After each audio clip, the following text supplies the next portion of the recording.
So in this question, it is given that an inductor L, a capacitor C, and a resistor R are connected in series to an AC source, that is V0 sin omega t. If the net current is found to depend only on R, then which of the following condition is true? So let us consider a series RL circuit. Let's say this is R and this is an inductor and you have a capacitor here. Let's take it as R, L and C, and that is connected with a AC source. V is V0 sin omega t. Let's assume in series circuit this current is I. So impedance of the circuit, this series impedance is given by impedance Z is under root R square plus, that will be either XC minus XL or XL minus XC. Both will give you same result. You can take XL minus XC also. And the phase relation between current and voltage is given by tan inverse. Let's take it as mod value XC minus XL by R. It may be XL minus XC also. So that will give you phase relation. Depending on XC greater or XL greater, you will see lead or lag. Now it is given that net current depends only on R. So what will happen when it depends only on R?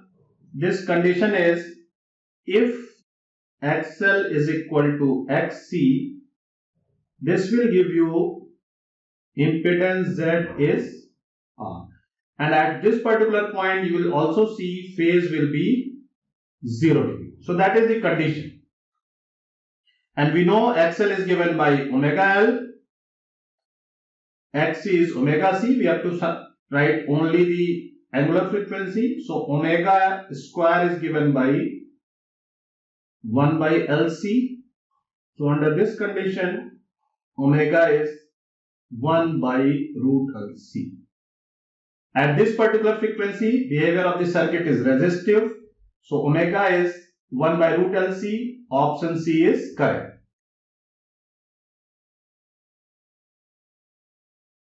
In this question, it is given that 3-point charges Q are placed at the corners of a equilateral triangle. Another point charge minus Q is placed at the centroid of the triangle. And if the force on each charge Q vanishes, then what will be this ratio? Q by Q. So let us first consider an equilateral triangle. Let's see, this is a equilateral triangle. This is A, B and C. And there are 3 charges, Q, Q and Q. Now, what is the centroid? So centroid is a point where 3 medians meet, and median is a line segment drawn from the one vertex to the opposite side, and you have to connect the midpoint. For example, let's say if this is one vertex, so connect the midpoint of the opposite side. Consider this vertex, connect the midpoint. Then this is the one vertex, connect the midpoint. So this is the centroid, and take it as this point is D, centroid is G, and there is charge minus Q. Now you will see this DG is 1 by 3rd times the AD, and these sides are A, so this side will be A by 2, So let us first calculate the AD. So AD is given by, you can see this will be given by a square minus a by 2 whole square, and that will be given by, this value will be under root 3 by 2a. So this will give you dg. dg will be 1 by 3 under root 3 by 2a. So this value will be 1 by 2 root 3a. This is dg. Now what will be ag? ag will be AD minus DG. AD we have already calculated, under root 3 by 2 into A minus 1 by 2 root 3A, and if we calculate this value, this is A by root. Now the force on charge Q vanishes. So let's take any vertex. For example, let's take point this, and we have to find resultant force. So let's see, this force is Fq, because forces are, both charges are positive, so this is the direction, this is also Fq, and take this direction as x, this direction as y. So this angle will be 30 degree and this angle is also 30 degree. So what will be magnitude of the force? Mod Fq. For both case, that will be 1 by 4 pi epsilon naught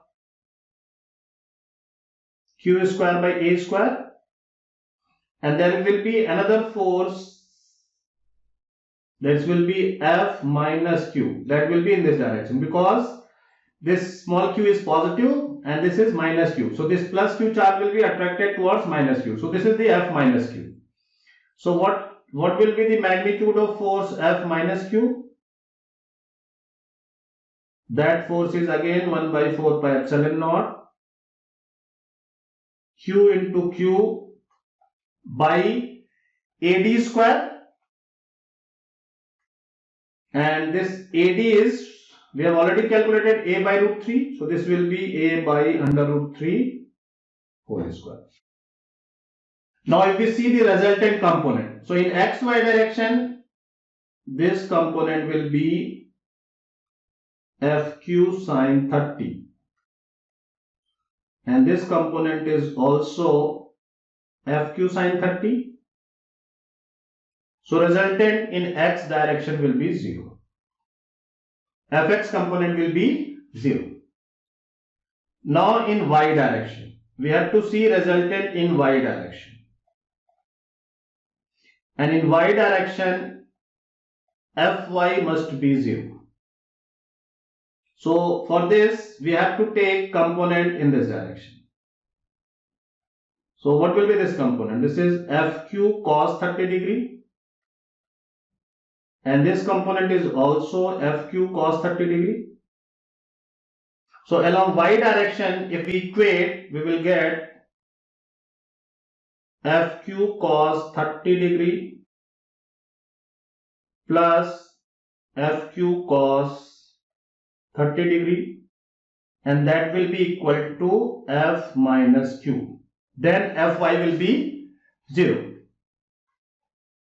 So this will give you 2 Fq is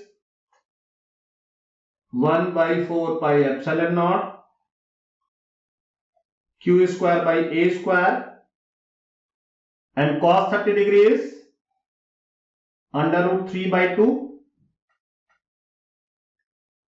and this will be given by 1 by 4 pi epsilon naught q into q by a square by 3. Now we have to see, this will cancel out, this a square will also cancel out, this 2 will cancel out, So this will give you under root 3 q square is 3 times q into q, or this will give you q by q is under root 3 by 3, and this value is 1 by root 3. So option B is correct.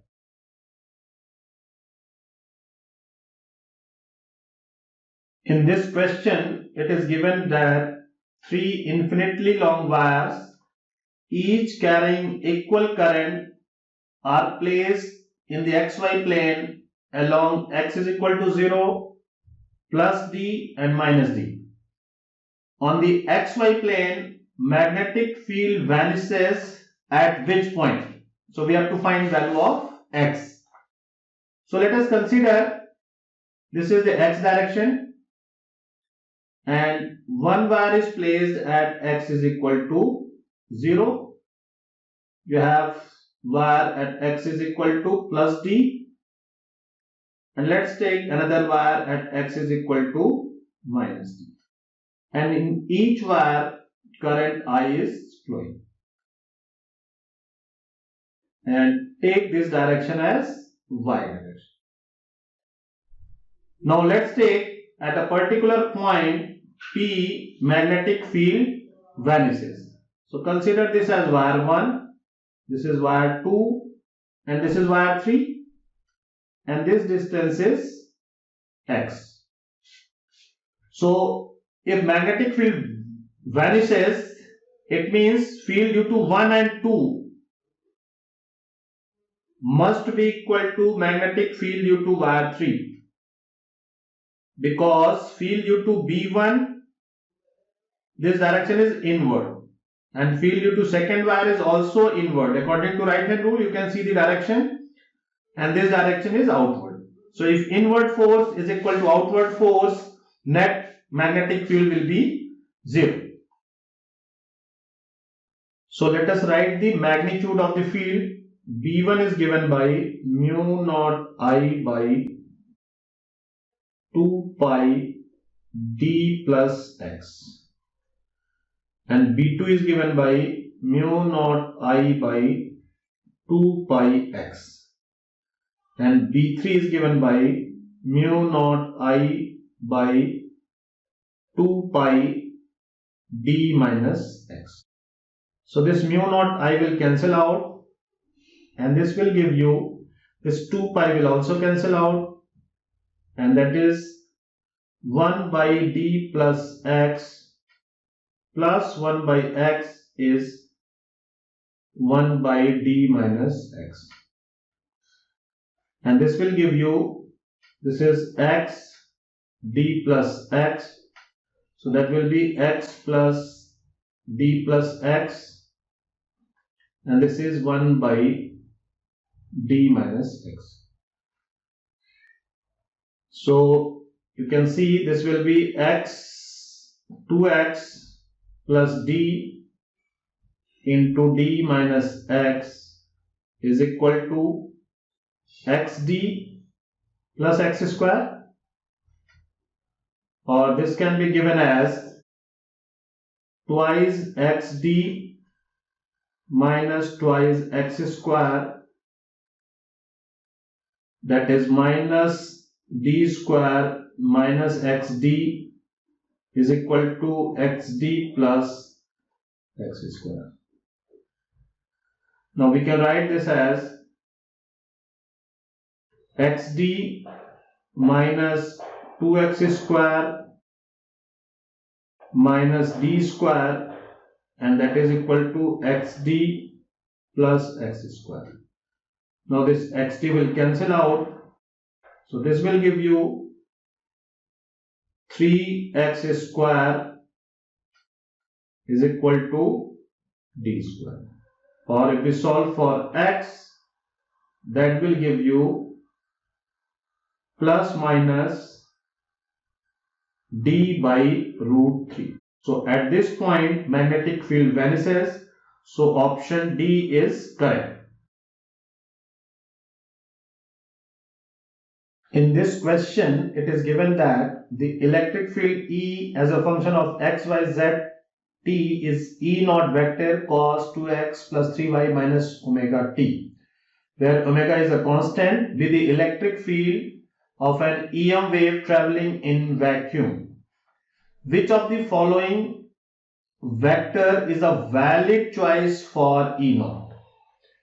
So in general, we can write electric field vector E as, let's write it as E naught, n cap is the direction of polarization, that will give you, this vector is E naught vector,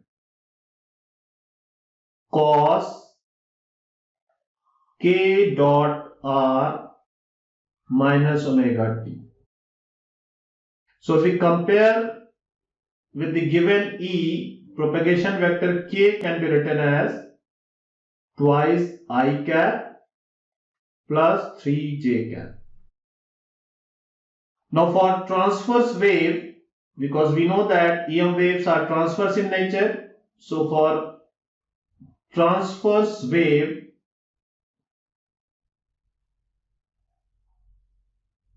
k dot n cap must be 0 because they are perpendicular to each other. Direction of polarization is perpendicular to the direction of propagation. Now for the given choice, we have to verify in which case k dot n is 0. So let's verify option A. K is given twice I cap plus 3j cap and take dot product with n cap. For the given option, I cap minus 3 by 2 j cap. So this value will be 2 minus 9 by 2 and that will be minus 5 by 2. So this value is non-zero. This is not possible. Now B part. Twice I cap plus 3j cap dot, given option is I cap plus 3 by 2j cap. So this value is 2 plus 9 by 2. So this value is 13 by 2. That is also non-zero. So this is not possible. Now option C. Twice I cap plus 3j cap dot I cap plus 2 by 3 j cap. This option is C, that is given. So again this will be 2 plus 3 into 2 by 3. So this will cancel out. This is 4. That is again non-zero. Now let's check for last case. K is 2i plus 3j cap dot, given option n cap is I cap minus 2 by 3j cap. So if we calculate this, you will get minus 3 into 2 by 3. 3 will cancel out. This is 2 minus 2. So that is 0. So in this case, you can see k dot n cap is 0. So the valid choice for E naught is option D.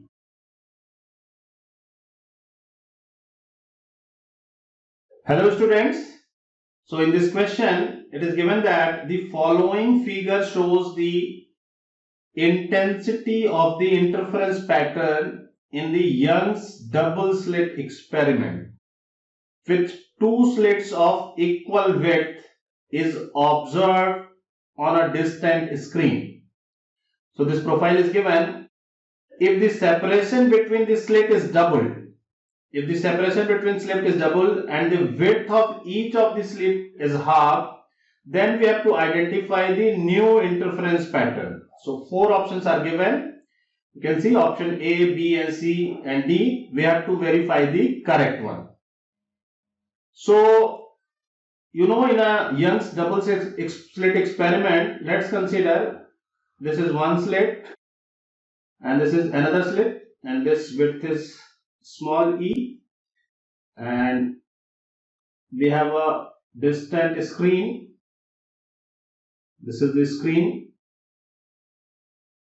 This width between the slit is small d, and assume this distance is capital D. So what will be fringe width? So fringe width beta is given by, this beta is given by lambda d by small d. Well, lambda is the wavelength. Now, if let's say distance is small d is double, slit width is double, and the width of each of the slit is half. The separation between the slit is doubled, so d dash is 2d. Then you will see new fringe width will be beta by 2. So fringe width will be half, and initial width is E, slit width is E, and if E dash is E by 2, it means if width is half, you will see then the width of the central envelope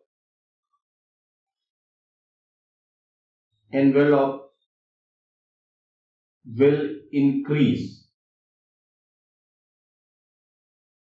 So we have to check these 2 points in these 4 options A, B and C. So width is half, you can see this is not the case. Fringe width doesn't half. Also central envelope width will decrease, so this is not the case. Only this case, you can see in this case fringe width is half and width of the central envelope will also increase. So correct option is B.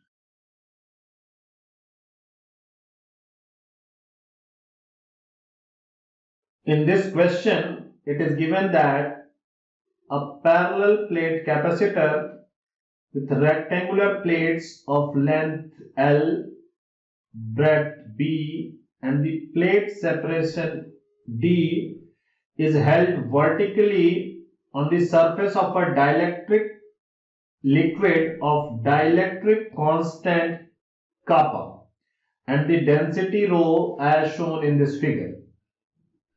The length and breadth are large enough for edge effects to be neglected.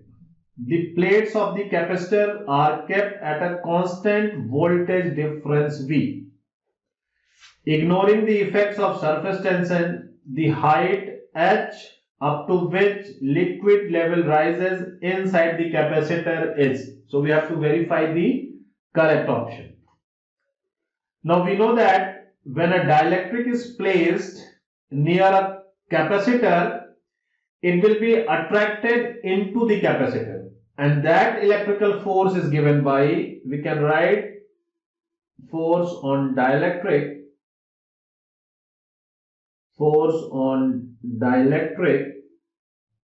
Fe as, this is, I am using the formula, direct formula, epsilon naught kappa minus 1 by 2d bv square. Now if you want to see the detailed derivation of this formula, you can go through David J. Griffith book chapter 4 on linear dielectrics, and there is subtopic force on dielectrics where you will get this formula. So that force is epsilon naught, kappa is the dielectric constant, so here you have to take kappa minus 1. Actually this kappa minus 1 is the susceptibility of the medium, and B is the breadth, D is the separation, and V is the potential difference. Now what will happen, this is the force inward. So in equilibrium, when this electrical force is balanced by the gravitational force. That will give you the height h. So this electrical force is epsilon naught kappa minus 1 by 2d b into v square. And what is gravitational force? So volume is given by HBB and rho is the density. So this will give you mass into g. Now if you solve this for height h, this value will be given by epsilon naught v square kappa minus 1 by twice rho g d square. In this case, you can easily check this b will cancel out. So this is the height h. In equilibrium, liquid will be rises to height h. So correct option is C.